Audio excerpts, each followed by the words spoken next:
इधर दिल्ली एनसीआर में रविवार को कई इलाकों में हुई बारिश ने ठंड और ठिठुरन और बढ़ा दी है। आईएमडी के मुताबिक बारिश और पहाड़ों पर बर्फबारी से अगले 2-3 दिन कड़ाके की ठंड पड़ेगी। वहीं राजस्थान, उत्तर प्रदेश, पंजाब, हरियाणा में भी शीतलहर और ठंड का कहर जारी है। तो जम्मू कश्मीर से हिमाचल तक हो रही बर्फबारी ने भी मैदानी इलाकों में ठिठुरन और बढ़ा दी है। मनाली में बर्फबारी देखकर सैलानी झूम उठे। इधर राजस्थान की बात कर लेते हैं तो यहाँ जयपुर में सर्दी से लोगों का बुरा हाल है और जयपुर से हमारे संवाददाता श्रीवत्सन की रिपोर्ट दिखाते हैं आपको। रात के करीब 12 बजे हैं और करीब 8 डिग्री सेल्सियस इस वक्त जयपुर का तापमान है। सर्दी है, कोहरा है, ऊपर से बारिश। अंदाजा लगाया जाना ठंड का सितम किस तरह होगा बहुत ज़्यादा मुश्किल नहीं है।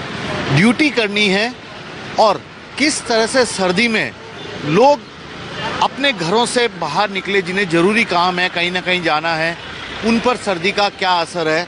और सबसे बड़ी बात है जयपुर पुलिस के ये जवान, क्योंकि इन्हें 24 घंटे ड्यूटी करनी पड़ती है और इस ड्यूटी भी ऐसे वक्त में जब सर्दी के साथ कोहरा, बादल सब कुछ है, बारिश भी हो रही है। जयपुर पुलिस के ये जवान लगातार यहाँ पर अपनी ड्यूटी कर रहे हैं, अपने आप को सर्दी से बचाते हुए। इनके लिए गर्म कपड़े भी हैं। सबसे बड़ी बात है ओमिक्रॉन का संकट है, तो ऐसे में इन लोगों ने मास्क भी लगा रखा है। ये बहुत अच्छी बात है। लोगों को भी समझाने की कोशिश कर रहे हैं कि आप भी मास्क लगाइए, सतर्क रहिए, सावधान रहिए, क्योंकि अभी शायद सब कुछ ठीक ठाक नहीं हुआ है। यहाँ पर आपको रेलवे स्टेशन के बाहर का नज़ारा, जयपुर रेलवे स्टेशन का बाहर का नज़ारा है। कुछ लोग इस तरह से यहाँ पर आपको कंबल ओढ़े मिल जाएंगे और जो लोग घर से बाहर निकले हैं वे शाल इस तरह से सब कुछ ओढ़े हुए आपको यहाँ पर नज़र मिल जाएंगे। ज़रूरी है, आना जाना चहल पहल रहती है, 24 घंटे ट्रेन आती है, तो ऐसे में इन लोगों के लिए भी ज़रूरी है। ये एक पूरा परिवार है जो जा रहा है, लेकिन अपने आप को सर्दी से बचाते हुए इन लोगों के लिए जा रहा है। जहाँ नज़र जाएंगे आपको सर्दी का आलम काफ़ी इस वक्त जयपुर में लोगों को ठंड ठिठुरा देने वाली ठंड है। हालांकि सरकार ने कई जगह रैन बसेरे तो बनाए हैं, लेकिन शायद कई लोगों के लिए रैन बसेरों में भी जगह नहीं है। ऐसे में इन लोगों को जहाँ पे भी जगह मिलती है वहीं ये लोग जाकर रुकने की, अपने आप को ठंड से बचाने की कोशिश करते नज़र आते हैं। चूँकि रात को 12 बजे का वक्त है, लेकिन चहल पहल आपको यही नज़र आएगी लगातार। ये देखिए अपने आप को गर्म कपड़े में भी रखते हैं और ड्यूटी भी कर रहे हैं, क्योंकि इनकी मजबूरी है कि इस शहर को शांति व्यवस्था बनाए रखना। ख़ास तौर पर रेलवे स्टेशन, बस स्टेशन पर काफ़ी लोगों की चहल पहल होती है। इन लोगों को गाइड भी कर रहे हैं कि कहाँ जाना है, कैसे जाना है, रात को इनके साथ कोई बदतमीजी ना हो यहाँ आने वाले लोगों के साथ, इसका भी ये लोग पूरा ध्यान रख रहे हैं। और जहाँ तक आपको दुकानें भी आपको खुली हुई नज़र आएंगी और दुकानदार भी इसी तरह से आपको पूरी तरह ठंड से अपने आप को बचाते हुए यहाँ पर नज़र आएंगे। तो ठंड ने यहाँ पर एक तरह से कोहराम मचाए रखा है। राजस्थान के ज़्यादातर ज़िलों की यदि मैं बात करूँ तो यहाँ पर टेम्परेचर 7 से 8 डिग्री सेल्सियस रात का पहुँच गया है। चूरू, सीकर, माउंट आबू ये ऐसे ज़िले हैं जहाँ पर -5 डिग्री सेल्सियस तक तापमान पहुँच चुका है। और यदि इस तरह से बारिश होती है तो उसके बाद ठंड का आलम क्या होगा, इसका अंदाज़ा लगाया जाना मुश्किल नहीं है। कैमरामैन दिनेश कुमावत के साथ श्रीवत्सन, जयपुर न्यूज़ 24। भर्ती परीक्षा सरकारी नौकरी के लिए ये सभी लोग अलग अलग राजस्थान के ज़िलों से आए हैं। कोई जोधपुर से आया, कोई कहीं से, यानी कि 400 से 500 किलोमीटर दूरी से ये सभी लोग जयपुर में परीक्षा देने आए हैं। बारिश भी है, सर्दी भी है, फिर भी ये लोग परीक्षा देने आए और यहाँ पर आधी रात को खड़े हैं। मैं इनसे पूछ रहा हूँ कि ये लोग क्यों यहाँ पर खड़े हैं, क्या इन्हें परीक्षा सेंटर तक जाने की कोई व्यवस्था हुई है इन लोगों के, और सर्दी का क्या इन पर असर है।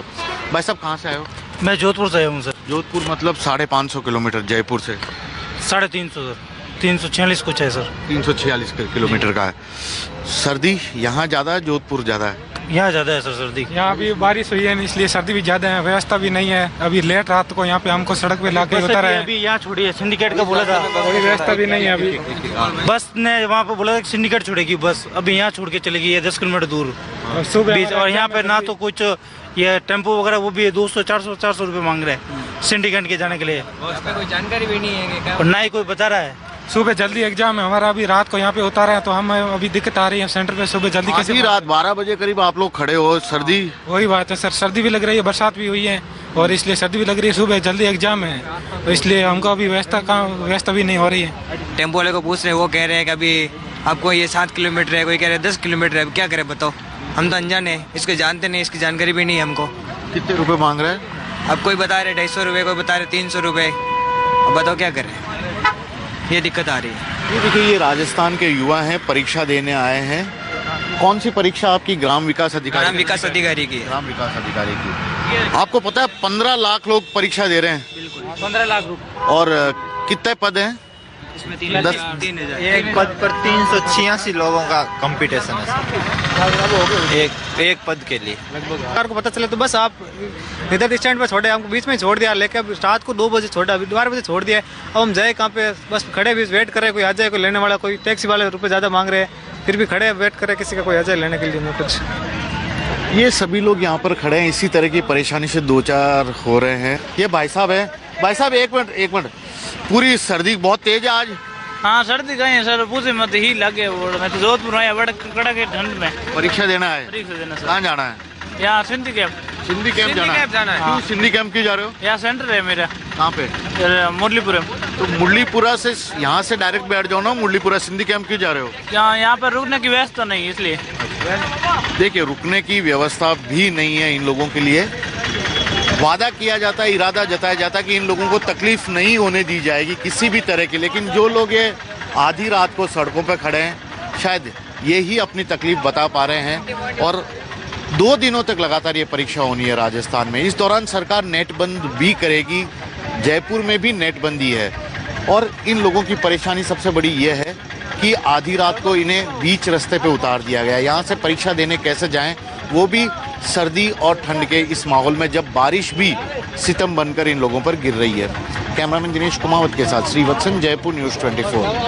मेरी घड़ी ने इस वक्त ठीक 12 बजे का वक्त बताया है और उम्मीद की जा सकती है कि सर्दी के इस मौसम में लोग अपने अपने घरों में दुबके होंगे, रजाई में गर्म कपड़ों के बीच में। लेकिन जयपुर के नज़ारे यदि आपको मैं दिखाने की कोशिश करूं तो शायद आप चौंक जाओगे।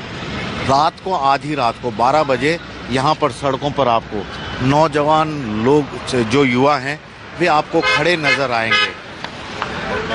बारिश भी यहाँ पर हो रही है, कड़ाके की ठंड भी है, तापमान भी लगातार डाउन होता जा रहा है। बावजूद इसके जहाँ तक आपकी नज़र जाएगी वहीं पर आपको लोग खड़े नज़र आ जाएंगे। और ये लोग एक ऐसे इम्तिहान में भाग लेने जा रहे हैं जो कि इनकी ज़िंदगी का सबसे बड़ा इम्तिहान है, साथ ही इनके सब्र का भी सबसे बड़ा इम्तिहान है।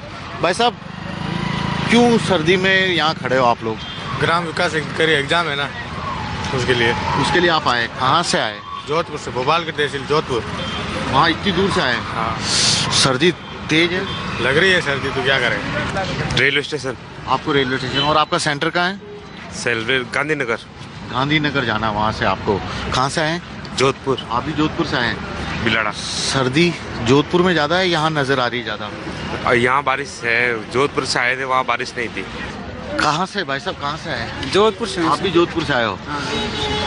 टेंशन नजर आ रही है आपको? सर्दी की टेंशन है परीक्षा की? पहले तो ये नहीं, टेंशन किसी की नहीं है, ना ही कोई सर्दी की है ना कोई परीक्षा की। एग्जाम अच्छे से हो जाएगा। आधी रात को 12 बजे तापमान जब 7 डिग्री सेल्सियस, आप कह रहे हो सर्दी की भी चिंता नहीं आपको? नहीं है, थोड़ी बहुत है लेकिन ज्यादा नहीं है। सर ये सब्र की परीक्षा हुई है, जो हमारे बार बार ऐसे सब्र की परीक्षा ले रहे हैं और इनका एक अभद्रता पूर्वक व्यवहार था और बीच में उतार देते हैं। और जब पूछते हैं कि हमें बीच में क्या उतर जाओ बस, ऐसे हम जा रहे हैं आपको छोड़, मतलब ऐसे हमें डांट डपट कर और स्टूडेंट पर ऐसे रोब जमा कर ऐसे बीच में उतार देता है। और आधी रात को सर एक अनजान शहर में, वो भी आप देखो, सब जवान आदमी हो, सबकी समस्या इतनी दूर से आए हो आप, कम से कम 400 किलोमीटर दूर से आए हो।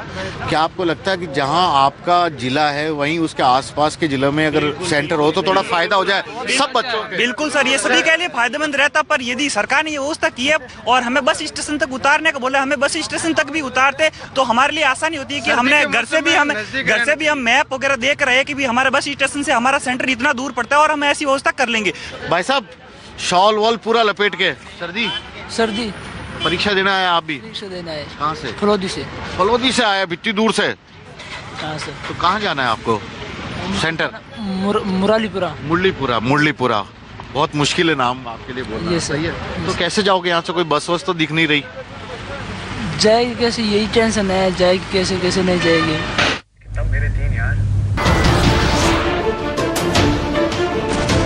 नमस्कार, मैं हूं मानक गुप्ता। अगर आपको हमारा ये वीडियो पसंद आया हो तो इसे लाइक और शेयर जरूर करें, और हाँ, हमें सब्सक्राइब और फॉलो करना ना भूलें ताकि आप देश और दुनिया की कोई खबर मिस ना करें। तो जुड़े रहिए हमारे साथ और देखते रहिए न्यूज़ 24।